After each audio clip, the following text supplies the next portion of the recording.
ஒரு சிறிய கிராமத்தில் ராமு என்ற ஏழை விவசாயி வாழ்ந்து கொண்டிருந்தான்.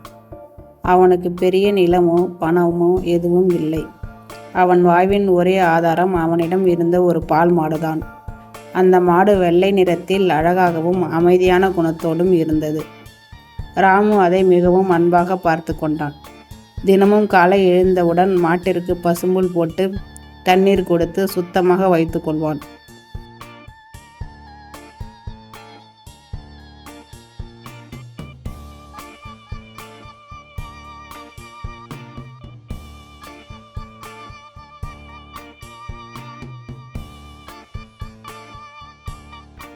ஒவ்வொரு நாளும் அந்த மாடு கொஞ்சம் பால் கொடுக்கும்.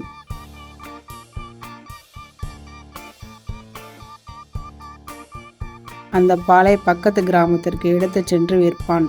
அதில் கிடைக்கும் பணத்தை வைத்துதான் அவன் தினசரி உணவு உண்டு வந்தான்.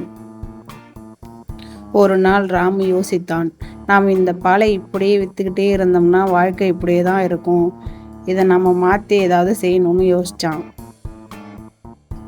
அடுத்த நாள் முதல் அவன் பாலை முழுவதும் விற்காமல் ஒரு பகுதியை வீட்டில் வைத்து கொண்டான். அந்த பாலில் இருந்து தயிர் செய்தான்.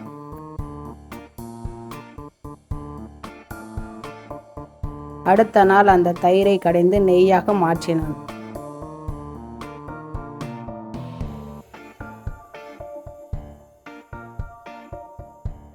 அந்த நெய் நல்ல மணத்துடன் இருந்தது.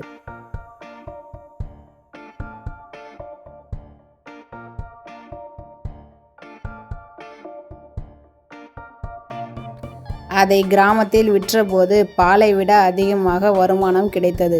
ராமு மிகவும் மகிழ்ச்சியாக இருந்தான். இதுதான் சரியான வழி என்று அவன் முடிவு செய்தான். இப்படியே தினமும் பாலை நெய்யாக மாற்றி விற்றான். அவனுடைய வருமானம் மெதுவாக அதிகரிக்க ஆரம்பித்தது. சிறிது காலம் சேமித்து வைத்தான். சேமித்து வைத்த பணத்தில் இன்னொரு மாட்டையும் வாங்கினான். இப்போது அவனிடம் 2 மாடுகள் உள்ளன. பால் இரட்டிப்பு, நெய் இரட்டிப்பு, வருமானமும் அதிகம். ராமு நின்றுவிடவில்லை. அவன் தொடர்ந்து உழைத்தான். மேலும் மாடுகளை வாங்கினான்.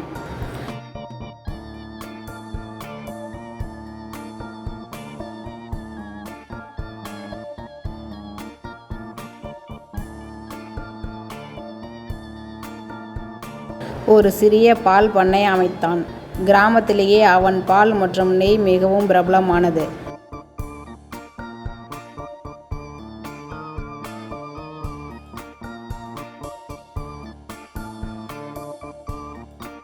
ஒரு காலத்தில் ராமுவிடம் ஒரு மாடு மட்டும்தான் இருந்தது. இப்போது பெரிய பண்ணை வைத்த செல்வந்த விவசாயியாக மாறிவிட்டான். ஆனால் அவன் ஒரு விஷயத்தை மறக்கவில்லை. அவனை இந்த நிலைக்கு கொண்டு வந்த அந்த முதல் மாட்டை இன்னும் அன்பாக பார்த்து கொண்டான். சிறிய வாய்ப்பை கூட சரியாக பயன்படுத்தினால் அது பெரிய வெற்றியாக மாறும்.